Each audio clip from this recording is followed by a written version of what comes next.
Each year, Microsoft Research hosts hundreds of influential speakers from around the world, including leading scientists, renowned experts in technology, book authors, and leading academics, and makes videos of these lectures freely available.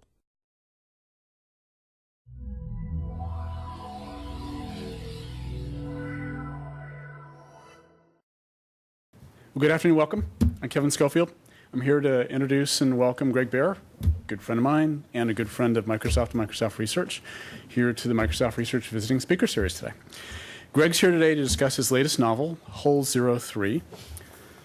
A starship hurtles through the emptiness of space, its destination unknown, its purpose a mystery. One of its passengers wakes up, finding himself naked, wet, and freezing to death. The dark halls of the ship are full of monsters, and the man who is awoken has no memory of who he is, where the ship is going, or what happened. He will discover the answers if he can survive the ship. Did I do that justice? Yeah, sure. Okay, good. All right. Well, you could do the the Brian Greg, version too. oh, well, how about if I just sort of take this time with the rest of the introduction? G.I. Greg Joe. Bear is the author of more than, I feel like I'm doing William Shatner here. This is not good. Okay, do the G.I. Joe. Greg Bear, author of more than 30 books of science fiction and fantasy, including Blood Music, The Forge of God, and Quantico. Awarded 2 Hugos and 5 Nebulas for his fiction. Only one of only 2 authors to win a Nebula in every category.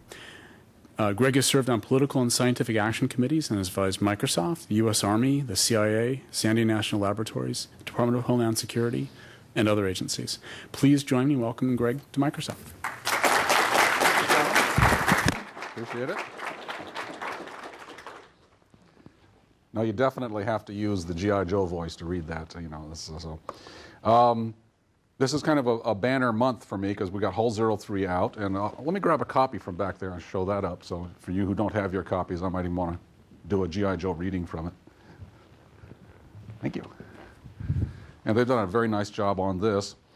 This is getting very positive reviews, and a lot of people are kind of reminding me that times have changed since I was a kid or even a young writer.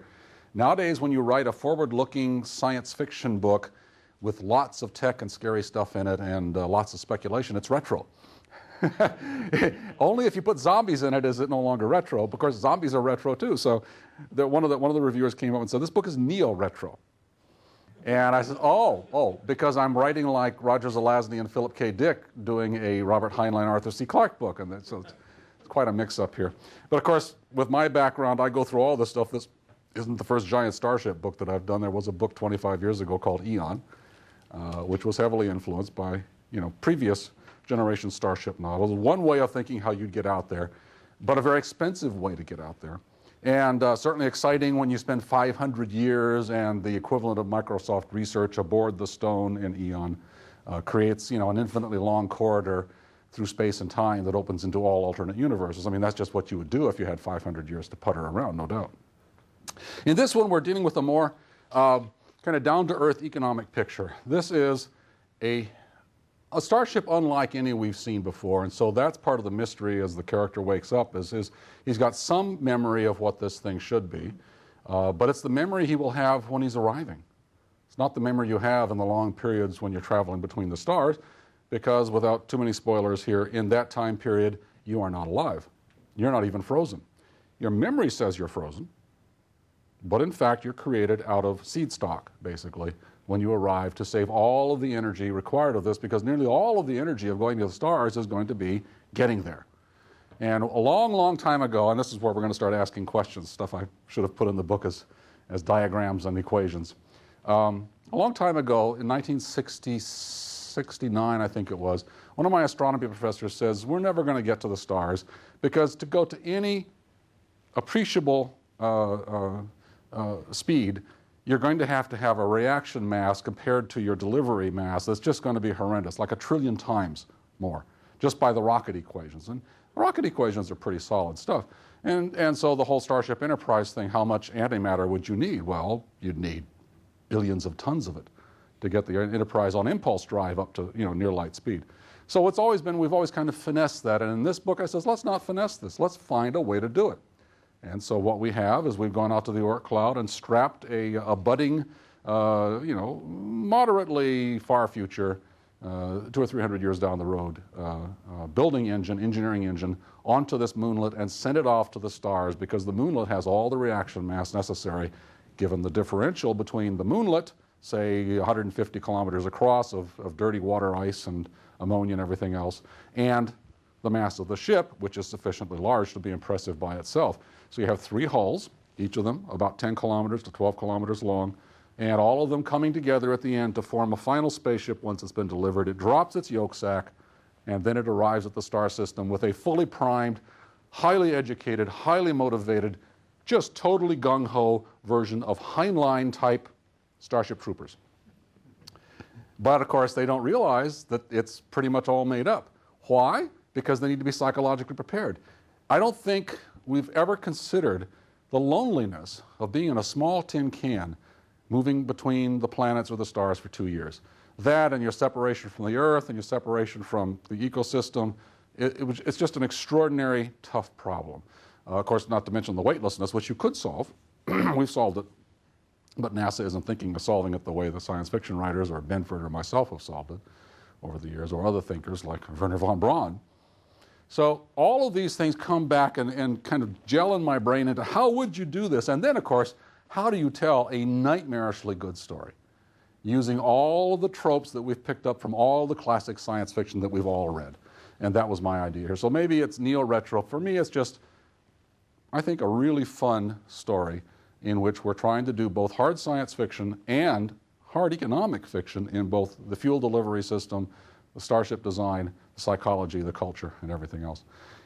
Also, remember, these ships would be extraordinarily expensive to the culture of the solar system, the economics of the solar system. How many of them are you going to be able to launch?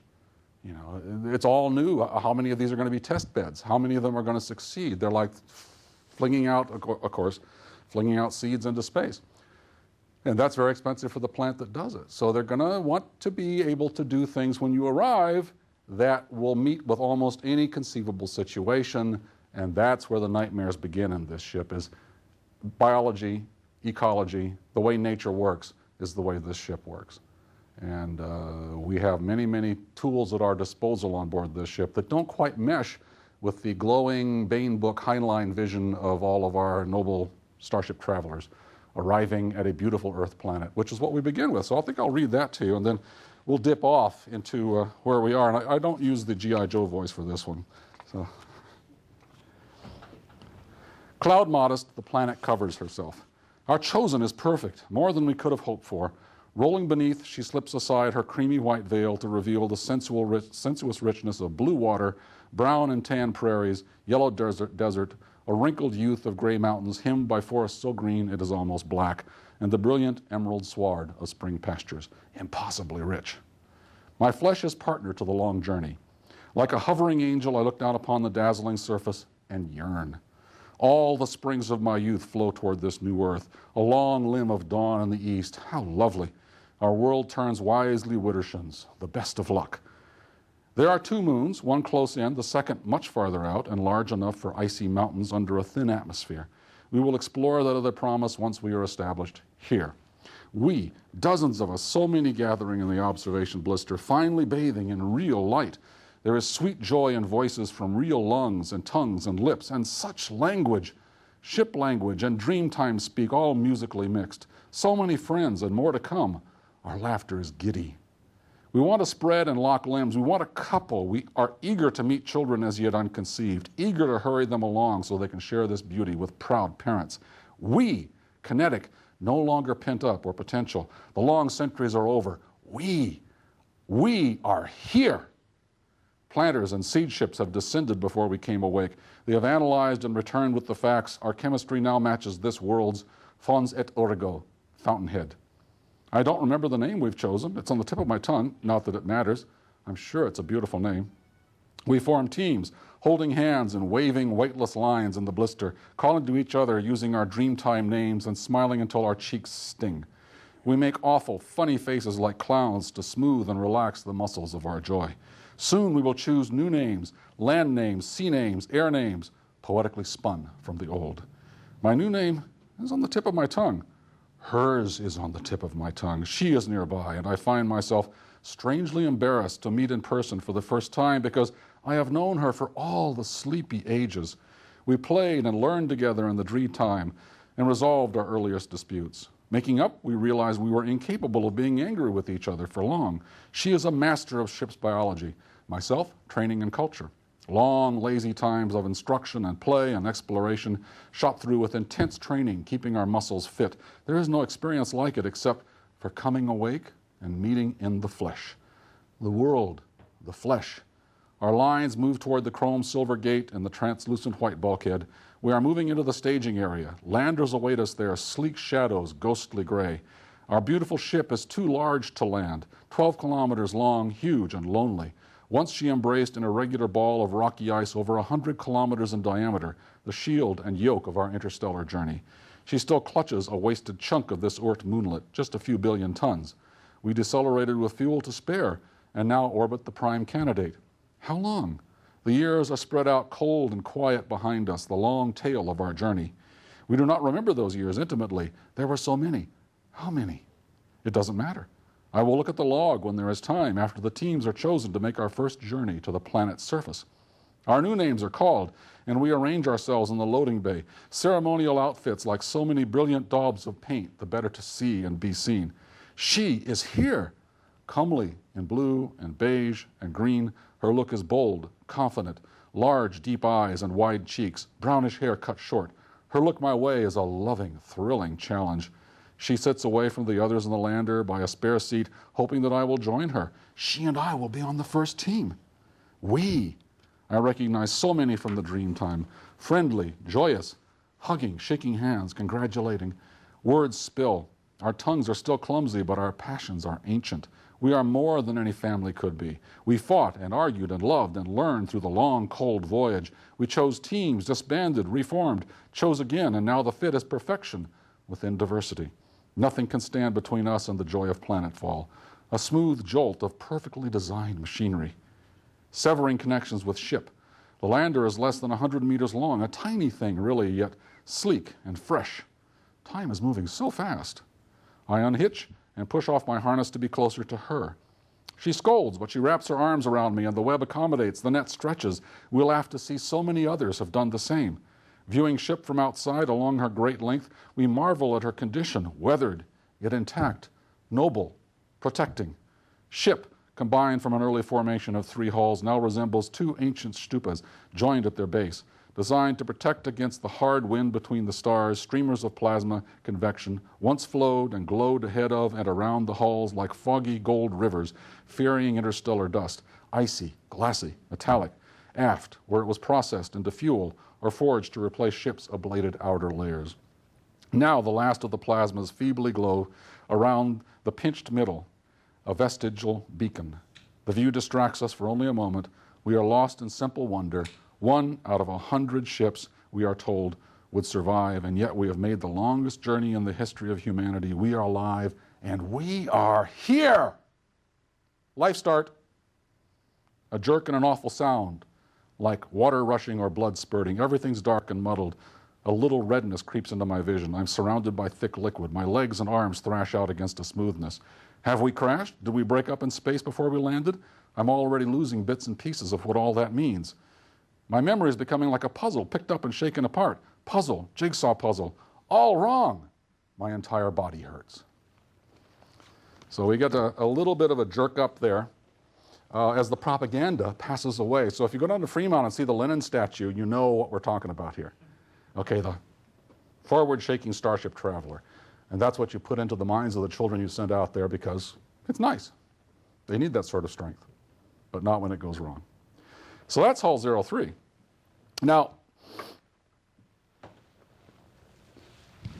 I started writing science fiction when I was 9 years old and reading science fiction shortly before that, and started off with reading Tom Swift books. And the first real science fiction book was a Robert Heinlein book, Red Planet, and grew up reading the juveniles and everything else I could get my hands on. By the time I was 9 years old, I was reading everything from Leon Uris to Alas Babylon to, whatever was available. The big, thick paperbacks really approached my height of perfection. If it was that thick, I loved it. I just loved it. And there were very few big, thick science fiction books like that. But there were lots of little skinny science fiction books, 60,000 words, 70,000 words, because that's what Doubleday would publish. That's what the magazine publishers wanted. They didn't really want, 120,000 words. That is until Tolkien came along. And then they really loved big, thick books, and that's when the big, thick fantasy started coming out. About 12 years later was their heyday. So I really grew up reading those short books by my father-in-law, Poul Anderson, like The High Crusade or Tau Zero, all these wonderful science fiction books, anywhere from 50 to 75,000 words, many of which are now considered great classics today. Philip K. Dick tended to write at that length, or short stories. Ray Bradbury, the same. If he, the few novels that he actually wrote tended to be shorter. And so they were, 60,000 words long, 75,000 tops. So as the publishing world changes, I thought, let's go back to that model. We actually have electronic editions that people want to be able to read on an airplane ride. That's kind of the equivalent of what paperback started out to be. So let's go back to that classic day. Science fiction supposedly has always worked best at the medium length or the novella length. And that's the greatest challenge of all, so why not sit down and do it? And now I am. I am writing books mostly in the 75 to 85,000 word range and having a ball doing it. That's not easy. They do take a little less time to prepare, but they're also incredibly hard to make work, because the shorter the space, the less you can sprawl, the more you have to condense. And in a science fiction story, when you're creating a future world, you should be able to sprawl because you're creating the culture and everything else. Now we have to do that in shorthand. Fortunately, we have an audience that's fully prepared. They've got all of the memes in their head to understand science fiction because they were raised on it. 20-year-olds today know more about science fiction than 50-year-olds did in 1968. Back in 1968, I could walk around my high school and maybe 1 in 50 people would understand what warp drive was, or even care what a robot was. And they were all not even really on the edge of anticipating we're going to land on the moon. Well, I was totally there. And along the way, everything that I thought we needed eventually came along, and it started to replace and challenge us. As writers, as science fiction writers, it's all out there. Electronic publishing caught publishing totally unprepared. Though I had been anticipating it at least since the 1980s, I have a device called the Slate in Eon, which serves much of the function of a cell phone and an iPad and all that sort of stuff that we have today. So I was looking forward to it, and lo and behold, it turns out that there are a lot of problems associated with this that still continue to challenge us. So I'm not able to retire early, I'm afraid to say. And along the way, because I was a Southern California boy, I really grew up in a media-rich world. I was a big fan of motion pictures of all different sorts. There weren't that many science fiction motion pictures, certainly not that many science fiction TV shows back in the 1960s, so I would always read TV Guide magazine to find out what the new science fiction show was, and more typically it was something like Voyage to the Bottom of the Sea or Lost in Space, and then along came Star Trek, and bang, I was part of that generation that got all starry-eyed, because here was a starship that was hard to draw. On a little teeny TV screen, you try and figure out what the damned Enterprise looks like, as the picture's fading in and out, and I'm sketching at my 15-year-old, sketchbook and trying to figure out, and finally I managed to get it all after watching a few shows. Then I realized, wait a minute, the writing is also good. Some of this writing is pretty darn good. So I start memorizing names, go to my first World Science Fiction Convention in 1968. There's Dorothy Fontana and Gene Roddenberry, and suddenly the whole science fiction world changes because Spock has brought in all the women. Believe me, Big Bang Theory is absolutely correct. Back in 1968, all the women wanted to help Spock with his problem. And by the 1970s, they were writing romantic fiction involving their solution to that problem. And that takes us off into a whole new area of slash fiction and all that stuff. So what I saw going on in the science fiction community is now basically what we see in the whole internet community. Fanzines used to have what we called flame wars, where people would get up and just totally trash each other in the letter column. So 3 weeks later, you'd get angry. Maybe if your copy of that magazine arrived. And the whole thing was, the fanzine flame wars could go for years and just be immensely entertaining to all the people on the sidelines and very aggravating as you're waiting with gritted teeth for 3 weeks for that next issue to arrive. When the internet arrived, that happens now in microseconds. And so the whole thing is just totally condensed and heated up, and all the lubrication is taken out of the gears, and we get a really strange world, which Mr. Heinlein would have described as the crazy years, except he put them back in the 1970s, and that's probably true too. We hit the crazy years every 20 years or so, maybe every 2 years, I'm not sure which. We're definitely in the crazy years now. I think if we go back to the 1950s Robert Heinlein or the 1940s Robert Heinlein, his view of what's going on now would be, gosh, it's just like California politics in the 1930s. Upton Sinclair, the leftists, the rightists, anti-immigration fervor, the KKK. How do things change? They don't really. The United States has moved forward, and yet we're not in the future yet. We have not surpassed all of those ignorances of the past. In fact, they keep creeping up and becoming entire news channels. So what Charles Coughlin was doing to us by radio in the 1930s is now spread over, at least a daily audience of at least 1/50th of what the major news networks used to get in the 1960s. 2 or 3 million to 5 million people. Imagine a time when the 70 percentile was achievable by ABC, CBS, or NBC. And you know what did that? A show about vampires. You remember the Las Vegas vampire story? Richard Matheson's tale? Oh God, what was the name of that? Dark Shadows. Pardon? Dark Shadows. Dark Shadows was the serial, which did quite well. No, the one-time movie thing with Darren McGavin, they made a TV, Night Stalker. Yeah, Night Stalker. That actually got a 60th percentile one night, totally blowing away the entire network. They says, wait a minute, this is a dumb show about vampires. 60th percentile, that bodes well for the future. If they'd done zombies, it would have all been over by now. But we really are, in terms of science fiction, living in interesting times, because in New York now, you better be writing zombies or young adult or vampires or young adult vampire zombies, because the rest of it is very tough to sell. Whereas on the West Coast, science fiction is huge if you're trying to sell the motion pictures. So that brings me back to this next step here. As a kid, I would drive up to Los Angeles, a high school kid, late high school, college, and visit Forey Ackerman's house in Los Angeles and get to hang out with people like Ray Harryhausen and various other people who were similarly like-minded.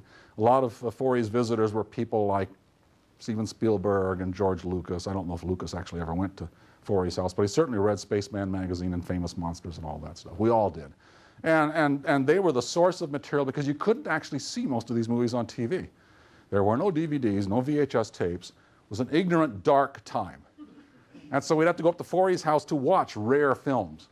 Or we'd go up there and watch King Kong because it was cut on TV. And we all hankered after, gosh, supposedly there's 20 minutes cut out of Metropolis, Forey's favorite movie.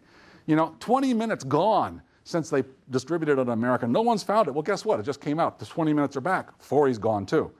So Forey, what he saw in the 1920s, we can finally see today, perhaps not as clearly as he saw it when he was a kid.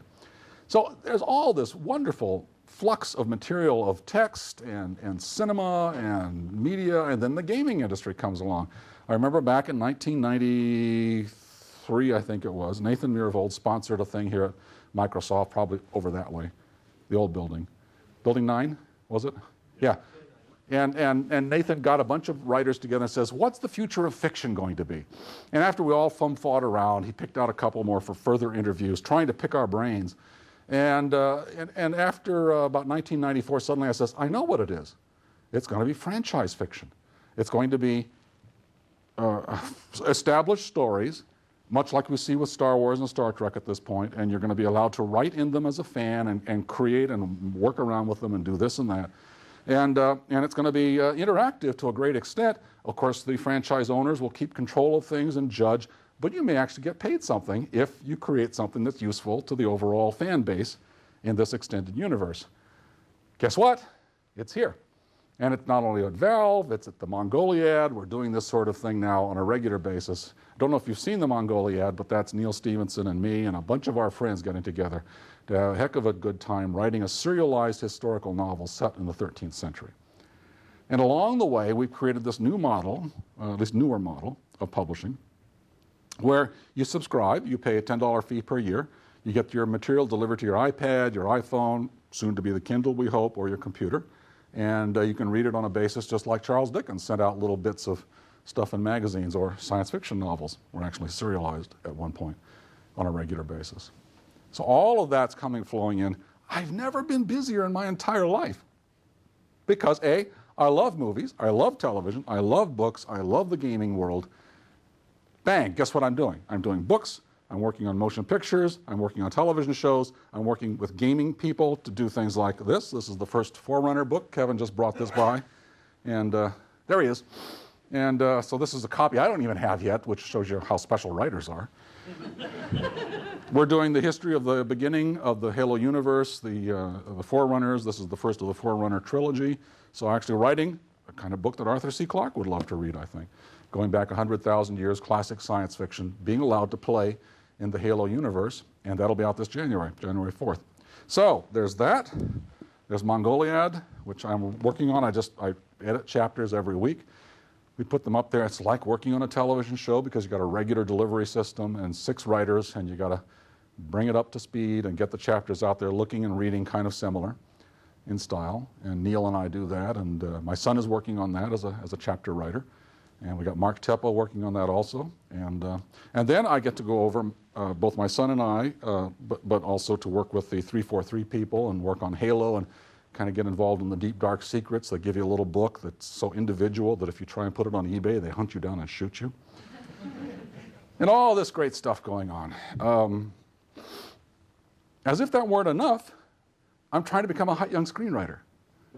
Now, that scares my agent, who's also kind of my partner down in Los Angeles, Vince Gerardis. He's actually managed to put together something like 7 or 8 television shows. I think he just recently sold Inconstant Moon as a TV show. How many of you know that Larry Niven story? Yeah? Okay, well, it's a classic story because everyone's partying out in the backyard in California one night, and suddenly the equivalent of Larry looks up at the sky and, wait, the moon's getting very, very bright. Whoa, it's almost blinding. Oh my God, you know what that means? It means the sun's gone nova.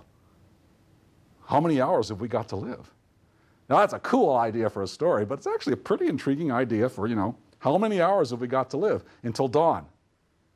And so I don't know how they're going to do it, but I'm looking forward to it. George Martin's King series is coming out on HBO, and that's produced by Vince. And so he and I are working on another pilot, which we're calling Opposites, kind of a superhero show with a very large twist to it. And so I actually decided, since they couldn't get A-list screenwriters to write this damn thing, by God, I'll sit down and do it. I've written screenplays before, but I didn't realize that it took me to the age of 59 to nail it. This is a really good screenplay. So at 59, suddenly I'm a hot young screenwriter. I expect to change my attire. I'll get, the gray jacket and the black turtleneck, and I'll go into story meetings, and I love that down there. I love that whole thing. Forge of God, Anvil of Stars is going the rounds yet again. The last 7 years, we've been trying to get it going. We have a great screenplay from Ken Nolan, who was author of Black Hawk Down, the screenplay version, Oscar nominee, and he did a wonderful job. Anvil of Stars is our focus now. We may have a director signed up for it, but we never know. You got to have incredible stamina. As you guys understand, working a day job like here, sometimes the dreamiest projects just come and go every day, and you just got to rock with that and move on and come up with something else. So that's what we're doing. So as to which is going to occupy my time more in the next few years, the Mongoliad, book writing, television shows, gaming, who knows? All I know is, being busier than I've ever been before, I'm actually having a heck of a lot of fun. And it's keeping many, many wrinkles on my brain. So here's the question I have of you. You have the rocket equations on your iPhones, right? Or your Windows phones. None of you here have iPhones, I'm willing to bet. Okay? You have your rocket equations there. If you have a spaceship with a mass of, say, 35 aircraft carriers, which is what, 125,000 tons times 35. Let's figure out that these ships altogether would equal that, roughly. How much reaction mass will you need to approach 20% of the speed of light in, say, 50 years? Dun, dun, dun, dun, dun, dun, dun. And you cannot answer in the form of a question. So, yes, sir. I had a question. Yeah. What's the specific impulse of the rocket? Well, if you want to get up there, it's going to be near the speed of light.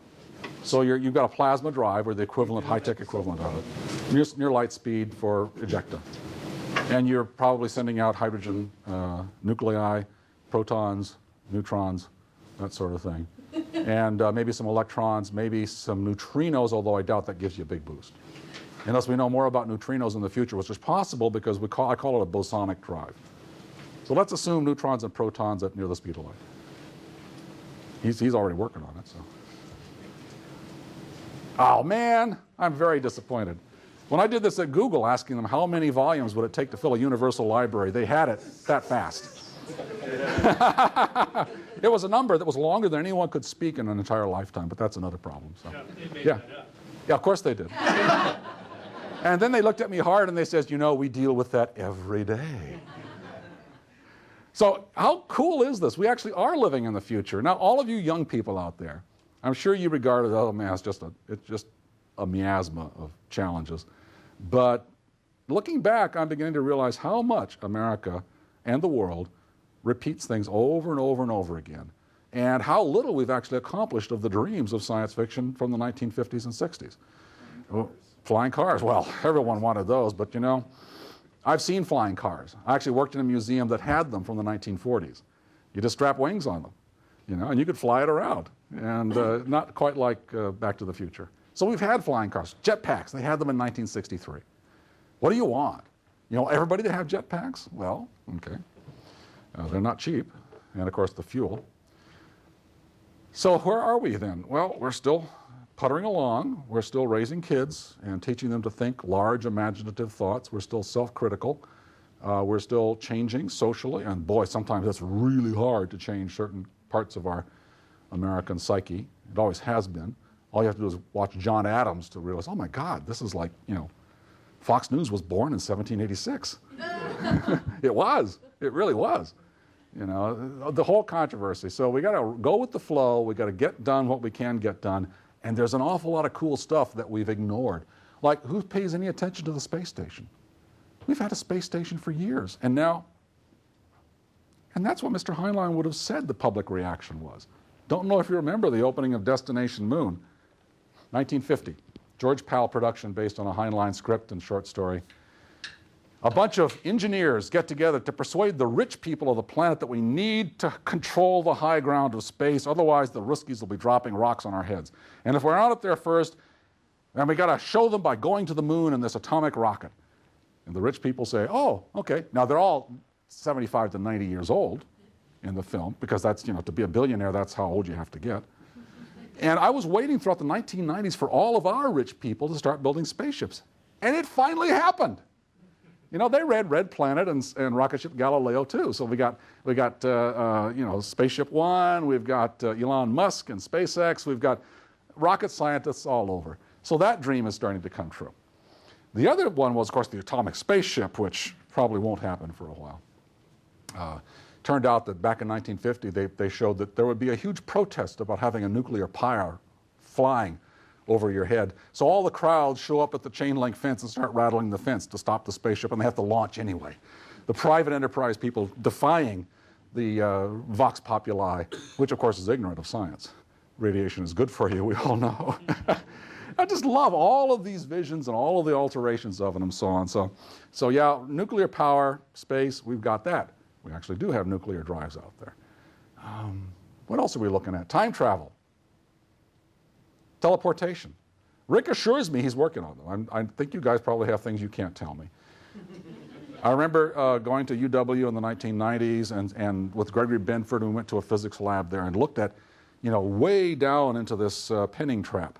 Way down at the bottom of an infinitely deep well, there was this little blue dot, almost infinitesimally small, just sitting there fluctuating a little bit. And they said, that is a single barium atom. Whoa. How many human beings have ever seen a single atom? You know, it's got to be a top percentile thing. If I can't be the smartest person in the world, I can be one of the people who saw a single atom. There's all this wonder going on around us. Biology grabbed me and still does. I think biology is one of the most amazing areas. So when I wrote Darwin's Radio and Darwin's Children, I was messing with the biological themes and having great fun with those. And guess what? Darwin's Radio is still, as far as the deep science goes, 99% accurate. We're still following up on the theories that I was reading in science papers that everyone else was ignoring back then. It wasn't necessarily that I invented all this stuff. I just put two and two together based on what the scientists had already found. And that's kind of how science fiction has always worked. My goal was, very envious as I was of Heinlein and Clark and Bradbury and all the other people who inspired the space race, I wanted to inspire the biologists. Almost got there. I think it's sort of an underground now. Certainly in microbiology and virology, that group is there. Evolutionary theory will never change, except it has.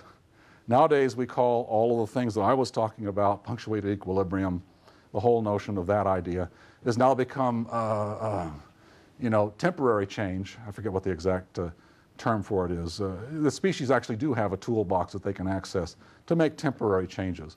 Well, that wasn't allowed back in the 20th century, so we're making progress. So that's everything that's going on, past, present, and future. Any questions? I have a question. Sure. I saw Star Trek TV serial, and they got pretty good, amazing ideas. Like, and I came to know that which might be true, not true. Some of the ideas are actually being taken by NASA, and they implemented that, and they have succeeded in that. Sure.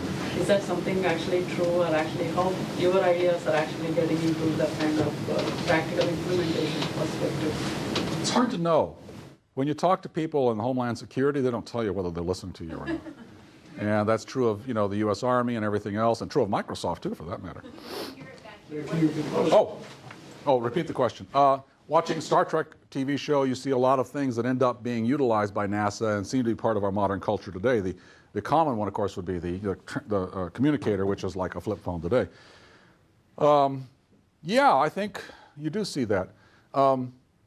Science fiction actually isn't in the area of making inventions or of prophesying things.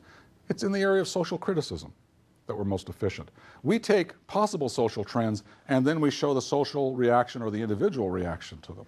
And even people as supposedly low-tech as Philip K. Dick and Ray Bradbury were masters at this. Bradbury comes along and shows you virtual reality in the Veldt. Kids in a big, four-walled, 3D environment that smells like an African veldt with lions that get alarmingly real.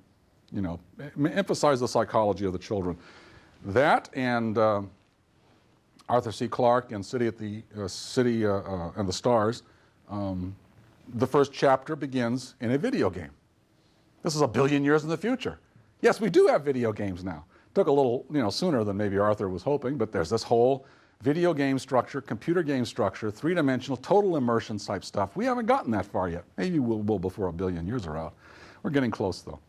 Did Arthur invent the video game in passing, as well as, various aspects of space travel?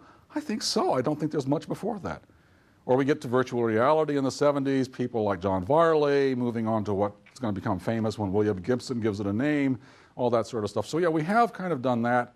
Or inventing cell phones, or or pads, or whatever, all of these things we can take some credit for. Waterbed, Heinlein did actually invent the waterbed, I think, and of course Arthur Clarke did the communications satellite, and they didn't patent either of them. So, yeah, sometimes, but mostly we're here not to predict because we're terrible at that. Take a look at our track record for every single hit. There's 1 million things that we didn't get. Personal computers is one of the most famous ones. We didn't actually pin that down. Of course, unless you consider the portable pad that I had in the early 1970s being carried, 100 years from now. Yeah. Other questions? Yeah. You started writing when you were 9, I imagine, using pen and paper. Yeah, typewriter actually. Okay, or typewriter. Do you think there is new technology that's going to help 9-year-old authors to get started on that path of being, serious writers, or do you see it more hurting their ability to become authors? I think if you want to be an author, the web is an amazing resource. Dictionaries and encyclopedias are basically passé now. The kind of research I had to do by going to the library, I can do now on a search engine, any search engine. They're all marvelous, and can find books that have been out of print at Harvard. You have to go to Harvard to get. No, you just pluck it down as a PDF file and read it. So yeah, as far as doing research goes, it's all changed. Really, it's changed. The mapping systems that you can get on computers today let me go all over the world to find out what a city looks like today when I want to know what it looked like in the 13th century. Or Kiev, we're doing Kiev now. There's Kiev, there's the Dnieper River, same flow, basically pretty much unchanged. And then I want to find out, well, what was the weather like in 1241? Well, oak ring structures indicate it was a very wet year. This I find in a Polish scientific paper that just pops up. So we got lots of floods in 1241. How could I do that in a library? Even with expert librarian help, we don't have the random element of stuff popping up that you didn't expect. infinite numbers of things. If you just go down in 10 minutes through all the thousands of pages, suddenly you've got, wait a minute, but you need the instinct to do that. Now that's the thing that we need to teach. We actually need to teach children how to use these resources, how to filter them, how to figure out when someone's trying to sell you a line, and whether or not you should pay any attention to that line, because sometimes the websites that are selling you a line also have valuable information. Big challenge, yeah. So I have to imagine that when you're writing, it takes, to actually produce the writing, it takes a fair bit of focus. Yeah. And I would think that the downside to access to all this information is that I would think a younger writer today would have a harder time getting to the point where they know enough to then get sort of focused and actually do the work of writing. Yeah, us older dudes do have a severe advantage. Although I've seen younger writers doing really good work. So, and I was a member of the television generation, so I could always sneak off and watch Saturday morning cartoons instead of writing. But somehow I just did it anyway. If you're obsessive, you're going to do it. And my daughter right now, at age 20, 21, is writing her second novel, 1,000 words a day, every day, unless there's a distraction going on, which is rare. So by the end of the year, she's going to have a 360,000 word novel. She doesn't think so. But I've never known women writers who really could write short reliably. So how's that for sexism? Yeah, it is always, and the problem of getting into writing, how many of you write on your own out there? All different sorts of stuff, besides code, which is plot beyond compare. I mean, you've got to make this plot work. You can have no lacunae, you can have no, locked room mysteries going on here. What's a locked room mystery called when you're doing code? I don't know, but I don't want to encounter one in my program. So focusing on that is really interesting, especially if you're working a full-time job, which most people are nowadays, most writers are. For the last 35 years, I've been unemployed, which has been a real benefit to me. Actually, it's almost 40 years now. I haven't had a steady job in 35 to 40 years. Oh well. Yeah. I think you might revisit your previous universes you've created. Very likely. I'd like to see some more from Queen of Angels Slant. The question was very likely. Am I ever going to go back and revisit any of my older universes? Queen of Angels, Slant. I actually did that with Quantico and Mariposa by going back to the prehistory of Queen of Angels, when I realized that the politics I'd set up in Queen of Angels and Slant was pretty much the politics we were heading into now. So I wrote these near present day thrillers and suddenly started putting in thinkers and artificial intelligences which will lead up to what's going on in Queen of Angels. And a little bit of nanotechnology too.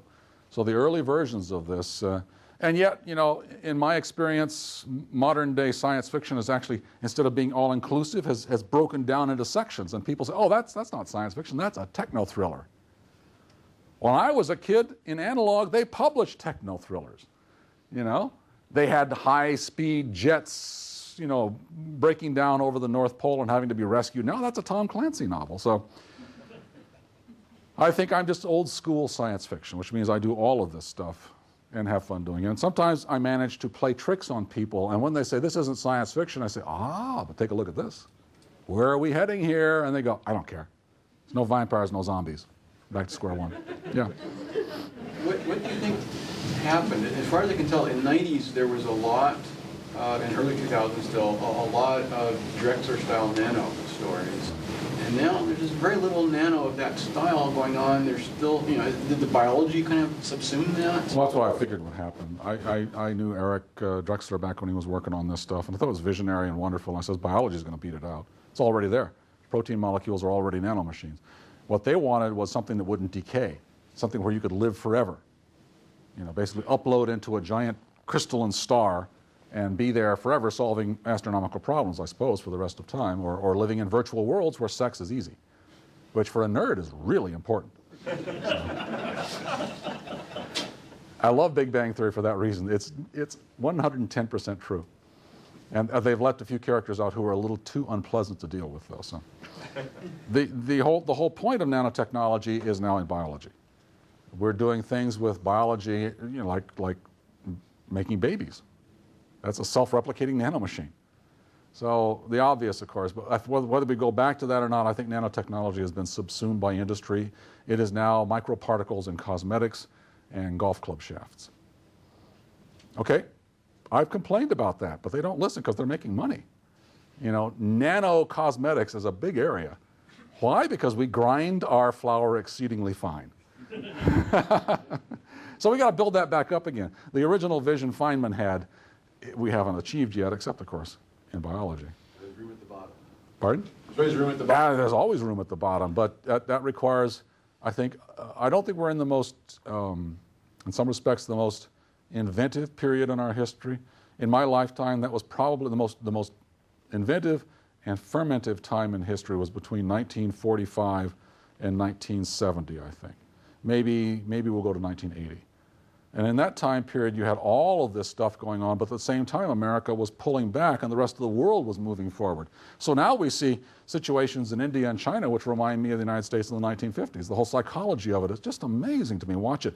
It's wonderful, it's fresh, it's vital, it's naive. It's like a bunch of science fiction fans getting together in the 1950s. And that means we're in big trouble unless we find our youthful mojo again. And that means, you know, maybe a little less time spent watching zombies. But who knows? I cannot be critical of imaginative fiction because all my high school teachers were too. They're all dead now, I think. How's that for change? One more question and then we'll... Yeah, back here. You didn't... Would you please walk us through the collaborative process of Mongolia? Like, are you guys taking turns as you write things, or are you doing things to keep each other on the same page as you write? We've gone through every variation. Neil and I collaborated on chapters, and he would write a section, and then I would continue it, and then we'd both go over and glaze each other's prose and revise it. And revising rough draft Neil Stevenson is wonderful. I mean, that's a privilege. And then he revises me, and then we go and find the younger writers, and we revise them until they scream, but they don't scream actually. You know, because it's all turning out to be pretty good. And along the way, we get together. What we do on Sundays is we get together for sword practice. Neil has started us off, first of all, with Gentleman's Cane Club, which is Bartitsu, the art of whacking people over the head with bowler hats, who have bowler hats with your cane. That was too dangerous, so we moved to long swords. Long swords are cool. I own two, one saber and one long sword. And then we practice with blunts, and we spar with plastic swords. Blunts are what we call I-beams, which are steel swords, and I actually have a sword cut on my knuckle, which is so tough, you know. That and bare knuckle boxing, which we have done occasionally. We had a little bit of a bout of Philippines martial arts, which attracted a few of us, so last Sunday. By 11 o'clock, when we're all worn out, we go bring in a bunch of donuts from Macrina and pastries from Macrina down in Georgetown, go back to our site, make coffee, and sit around, and Mark Teppo runs us through the problems of the week. Well, we've got this historical thing that we need to solve. You know, Kiev was deserted for 200 years after the Mongols raked it over. And I go back and say, no, that may not be the case. We argue that back and forth, and we settle on, okay, it looks really bad. It's not a happy place. Or shield maidens. We've got the shield maidens coming up now. These are Russian maidens, and I contribute the fact, you know, I've seen October. And the female guard that guarded the royals in the czars, they were really interesting, really tough-looking women. So let's have the shield maidens kind of take some of those hyper-masculine aspects. Some of them aren't, but a lot of them are really hefty and really kind of gnarly females. That'd be great fun. So we take and borrow stuff from history. We try and keep it as close as possible, but then we have to make stuff up. So along the way, we have two characters who are of different language groups. They don't know how to communicate with each other. Latin is not common to one of our characters. So how are they going to communicate? Well, they can't. For a while, they fall around. They're two young people. And then suddenly, our male character notices that the female has her hair in a braid. And he looks at the knots in the braid and he goes, oh my gosh, that's Rankoskalba. Rankalba. That's Lithuanian, by the way. And it's a knot language, which you can also do as a sign language called arm talk. And so you can go like this secretly to each other. And you're doing oam, or the equivalent of notched writing or not writing. So you just go like that. And it's sign language, which you can do even in the dark, if you know how to count fingers on your arm, which is perhaps a talent we don't normally have. Totally invented and really cool. You know, so is that feasible? It's based on historical precedent.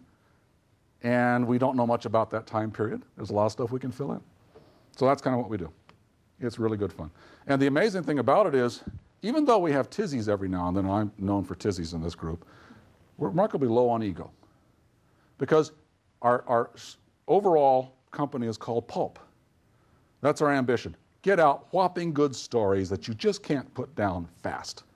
And of course, fast, this thing apparently is going to be about 500,000 words by next summer. So, really interesting process. Dip in, the site is great.